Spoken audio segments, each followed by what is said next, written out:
Talking to some of the best names in contemporary Christian music. This is the Hope FM Artist Interview. Well, welcome to this week's episode of the Artist Interview here on Hope FM. What would you say is your actual music style? You know, sadly, I don't have one. That's what's been so fun about my career. When I started 20 years ago, you know, my idols were the Billy Joels, James Taylor, Stevie Wonder, you know, Elton John, to name an English one, just, you know, to get the crowd behind me here. Thank you for dropping that in. Yeah, that's a good move. You're welcome. You're welcome. And because of their variety, you know, you think of especially the Billy Joels, Paul Simons, you know, these artists who've really had a wide, you know, wake. They've left a pretty wide wake. And I just, that's the music I've loved. And so it's definitely singer-songwriter, you know, but it can get funky and it can get acoustic-y, it can get folky, it can get sort of country at times. So I've tried to leave myself the ability to kind of do whatever my heart leads me toward. And thankfully my listeners have always just been so great. And because I think, you know, my first record was really bizarre and diverse. And I think they kind of went, oh, this is going to be his vibe. And then it's like every, you know, record or group of songs I put out, they're like, no, we knew you were going to do this. So I've been very fortunate that it hadn't been too much of kind of one thing. Because I just have so many interests in all kinds of music, you know. So you can't necessarily tell what you're going to listen to if you're listening to Dave Barnes. That's exactly right. But I've got to say, I've been listening, and I've got to say, it's good. That's the positive thing. Thank you. Thanks so much. So you mentioned 20 years of career. Now, obviously, in the UK, we're just catching up with you just now, I think, largely speaking. Yeah. So we've got a bit of catching up to do. Would you be happy maybe just to share a bit of your life journey, who you are, where you've come from, your walk with Jesus in the middle of all that, and the music? It'd be fabulous to hear. Yeah, you know, I'm one of those fortunate few where I grew up. My dad is a pastor, just retired 3 years ago. And so I grew up in the church. Like, that was my experience. And I say that I'm one of the fortunate few because I had a wonderful experience of that. It wasn't at all something I ever tried to run from or felt like I needed to run from, because I think my parents did a really great job of making faith a really functional thing. It didn't feel abusive or overbearing. It felt like something we believed that sort of ordered our lives and our days and our steps. And it made sense, you know, that's what I still appreciate, is that it never felt like something that was being pushed down our throats, because we saw them live it, and it was compelling to us, and still is. And so, you know, I've been, thankfully, we joke, like, I feel like I was born into the baptismal, you know, I mean, that's how my experience has just been completely inside of the church. And so I started playing music when I was in high school, played drums in a band in high school. And then when I came to university, or we call it college here in the States, I studied music and then graduated and moved. It was a school about 30 miles from Nashville, Tennessee, where I live now, and made this sort of trek up to Nashville, and I've lived here for the whole time. So, you know, for those who may or may not know, but Nashville is one of the top 2 or 3 kind of music cities in America. And so much music comes out of here, between Christian music and country music. There's a really healthy singer-songwriter scene. And now, you know, bands like Kings of Leon live here. So there's kind of a burgeoning rock scene. So it's really fun because you can kind of make any kind of music here. And they've been doing that for, you know, 20 years. And it's been fun too, because, you know, I've been making my own music that whole time. And the last probably, you know, 5 to 6 years, been writing songs for other people, which has been really fun. And you know, getting to hear kind of them go out and record stuff that you write. And so it's been fun. It's been a journey, and one I'm just thrilled to still be doing. I feel like every day I wait for someone to sort of go, hey, you know, it's time for you to leave. I'm like, I know you find me. I'll go ahead and get out of here. Thank you. It's been a great run. So I'm delighted I still get to do it. It's such a blessing. Now, obviously, you mentioned university, as we call it, doing that 30 miles from Nashville, moving to Nashville. You made it sound really plain sailing. Oh, it's just, you did this, I did this, and then it has come together. And you've got a reasonably substantial follower. Nearly 500,000 listeners a month on Spotify is no small number.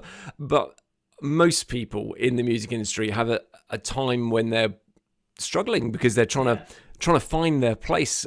How did that process work for you? Did you come out of college and suddenly get discovered, or what were you having to do to get along? I was really fortunate. I mean, it hurt a lot of people, but it really helped me. But I was, you know, this is 20 years ago. So this is the advent of Napster and all of the streaming, you know, sort of pirated, streaming platforms were in their sort of ascendancy. And so I was one of those rare acts, me and kind of my class of singer-songwriters, where we got out and I got out of college and started making music right as that was really gaining traction. And you could find all of this music that you never would have been able to get your hands on. All of a sudden it's all at your fingertips, And so I would go play these cities and venues where I'd never been, and there'd be 200 or 300 people in the first time I played it, just because they had gotten online and gotten past a song, or would hear something. And so I was really fortunate in that way, because, as much as that world really hindered a lot of artists and kept them from making the living they would have, for me, it was like this crazy trampoline into my career. I kind of felt like I skipped some steps that way, it's been, it's ups and downs. I think music is a really interesting career, especially and I think being in it for 20 years, I've just seen it change so much. What felt like a well-worn path, in the early 2000s, you did this, and then that meant you do this, and you toured like this, then you could do that, forever and ever. It's not necessarily like that anymore. Things have changed. The economy of music has changed. So it still feels like something, it has its ups and downs. I wish it was as easy as like, oh man, it's smooth sailing now, everything's figured out. But I think that does cater to creatives a little more, which is fun. You can kind of do a lot of things now, as opposed to just being an artist. You can really flex your creative muscles a little more than the traditional path that was, up until these recent changes was kind of the way you make it. So I'm thrilled that I still get to be here, and still get to do it. That is a great thing to be excited about, because you're very good at it. So it's a good job that you are enjoying it. Otherwise, kind of time to change and go and work somewhere else. I guess. That's right. So where does your inspiration come for the songs?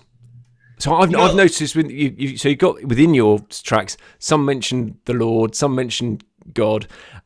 Love seems to be a theme sometimes in your songs as well, I've noticed. So yeah, you answer the question though. I've started thinking about my things, but yeah, your end. Yeah, it's funny, and we talked about this a little bit before we started recording, but I've been a Christian my whole life. I don't remember a day that I didn't believe what I believe. But when I started playing music, I just never felt like the traditional Christian music trajectory was one for me. So many of my friends in town do that professionally, or dear friends who are great Christian artists. In fact, I have a song that I wrote with Chris Tomlin on his last project, and I have a song that we actually sing together on his Christmas project that's coming out. So, I have so many friends that are in that world, but I never felt like it was what I was supposed to do. And I would try to write these sort of Christian quote unquote songs, and they were just terrible. They were so bad. And so I realized pretty quickly that my passion was to play in, clubs and bars and places that wouldn't be sort of your traditional Christian, venues, while I still played occasionally in churches or, places like that. And so it's been interesting because I do have that my faith. It's the Madeleine L'Engle thing that if you're Christian, what you talk about and sing about and create about is just going to be intrinsically Christian, because that is your world view. That's your sort of like view of the world. And so I think that's always an interesting thing to sort of navigate in what I do, because a lot of people that listen to me aren't Christians also. And so how do I present what I believe, and it's so important and intrinsic to who I am, in a way that doesn't feel alienating or preachy, but still authentic to what I believe and how I feel. And so there are a lot of love songs. There's a lot of songs about faith in sort of different ways, and it's fun because, again, I think people have really allowed me to do that without them ever kind of feeling like, and I think if you listen to me, no matter what you believe, you probably know what I believe, just because it's in there enough that I think it's hard to sort of not feel that, but hopefully not in a way that would alienate or, make people uninterested. Yeah. It's you can listen to it, whatever your faith perspective, yes, but still enjoy it for what it is. Yes. Totally up that. So, looking back at your life, I don't actually know how old you are, sir. How old are you? I'm 117, but I've had a lot of work done. That is impressive moisturizer. It's a lot of the Dead Sea. A little bit of the Dead Sea I put on my face. No, I'm 43 this year. Yeah. 43, so still quite young. So, can I ask, what is your favorite life memory? Jeez Louise. The ones that come to mind the quickest are the births of each of my kids. Oh, Those moments, man. It's such an amalgam of so many things happening at once. It's like a greatest hits of emotions in about a minute span every time. If not even 10-second span. Those are pretty hard to beat. Those moments for me are three that still. what are their names? Ben, Susanna, Jane, we call her Xana, and then Sam. 3 kids. And how old are they? They're 9, 7, and 5. And what things are you hoping you can impart to them? It's funny. So I have a podcast here in called Dadville, and it's about this exact thing. Like we have guests on and who are dads, and we just talk about being dads. And so you just to say, that's here. amazing. I had no idea. What a great response. Yeah, carry on. So it's I have a million thoughts about this, but I think I think one of the main things that I'm trying to impart is to represent as much as I can God's affection for them through mine. God's love for them much more grandiose and perfect than mine is, but that they say that our first sort of iteration, our first understanding of God is our parents, and I can't near live up to that, obviously, but I'm just praying that my representation until they have their own relationship with him, can be something that's not detrimental to them, and if it is, at least points them toward him in some broken way. Has there been sort of a thing that really within your marriage that you have felt was a difficult thing and Jesus really helped you through?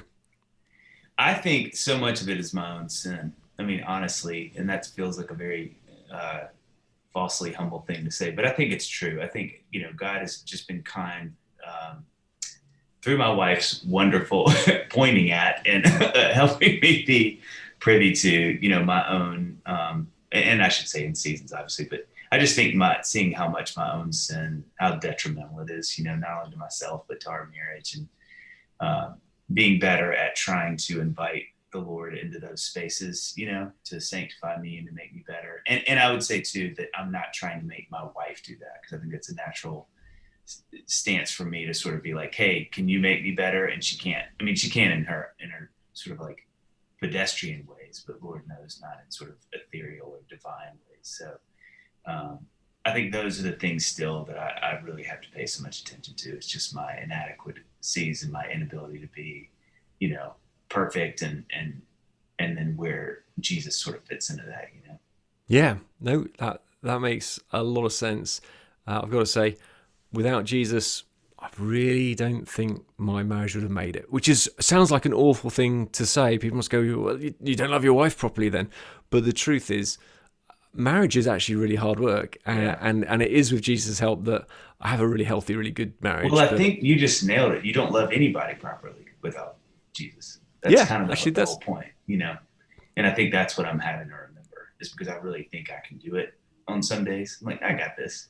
And boy, that's in the part of the movie when it's like, and no, he didn't have this, and then everything changes for the worse. Yeah. So it's a great reminder, though, to keep on going back to Jesus and handing everything to him, because there's nothing that's too big for him to handle. So if you're listening to this right now and you're going, I've stuffed up my marriage too bad, it can never be solved, it's finished, just want to say that is not true. God is the God of redemption. He changes things around, and I just want to encourage you to get someone alongside you who can pray for you and help you to get your marriage back to where God wants it to be, and also where you obviously would have hoped it to have been when you entered into it. So God is the restorer of marriages. So, okay, I'm going off on a bit of a sidetrack, I feel, Dave. But anyway, it was very interesting to hear your response to that. What other things do you feel God is wanting to do within you, not just your music, but within you and your family over this sort of next 12 months? I think prayer has been a new sort of journey for me this season that God's got me in, of really trying to learn how to pray more authentically and honestly, less.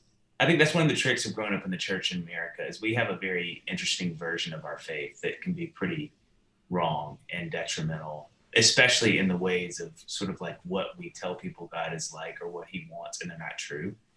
And one of those ways I think is we can make prayer this very rigid, dead,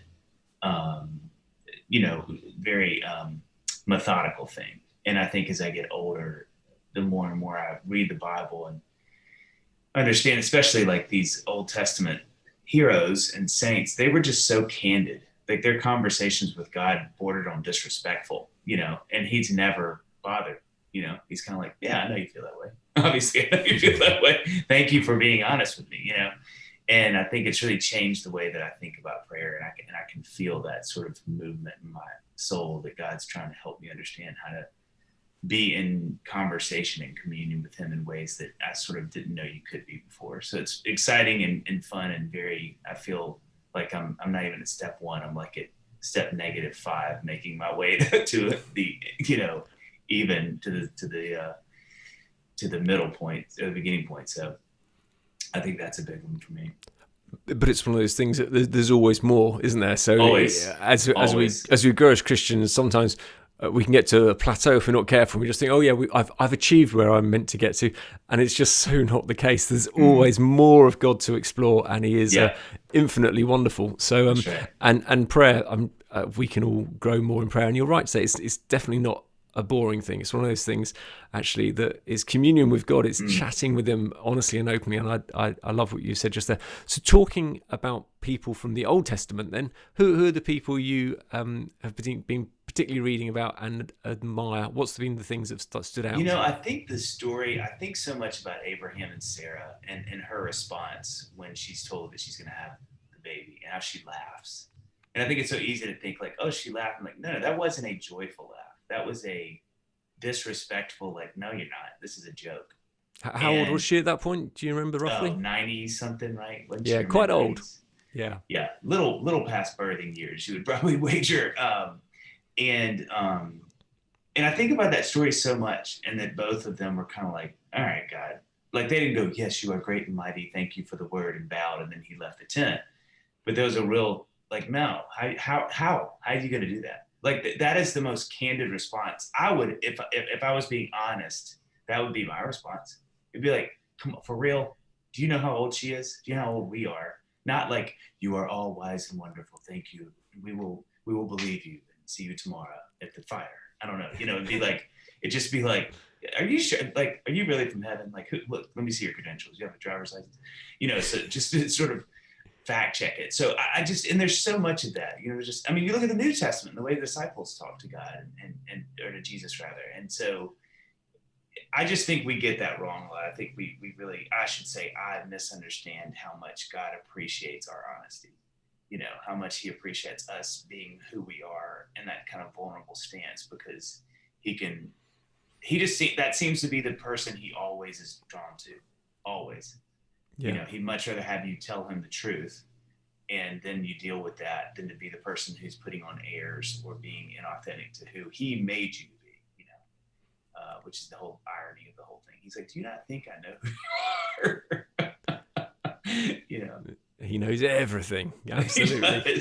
He does. And I wonder whether or not with COVID and in the UK, I don't know if you're aware, but many churches were absolutely totally closed down. I know America has freedom of speech and all these different opinions about stuff, but in the UK, literally, the government said churches are not permitted to open, and this went on for months.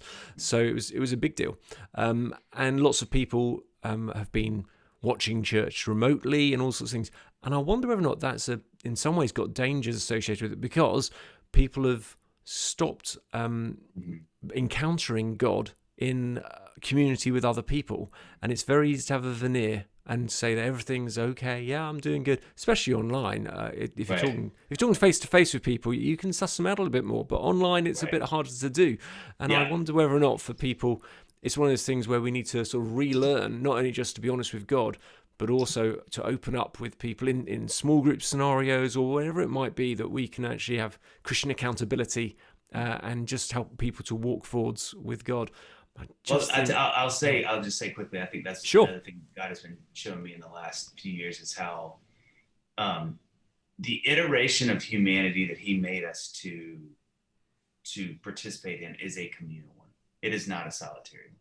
Now there's seasons of solitary growth or a need to be by yourself, which we see him do. I mean, we see just Jesus peel off to pray, and get away from the crowd. But his plan for us is a body. It is to be together, to be not just interlinked, but dependent, to be symbiotic, to be dependent on each other. And I think that's one of the things that I have grieved in this season is that, it's okay for us to be apart, obviously, and that's okay, but that is not his plan for the church. His plan for the church is for us to be together and to grow together, to live life in that context. And so it has been sad to see sort of that we haven't been able to really do that for a season. And I think there's growth in that. I mean, we do this different work when we're not together, but, I do get excited about being together and participating in the kingdom linked that way, You've been watching The Artist Interview. For the full podcast, click the links below or visit hopefm.com/The Artist Interview.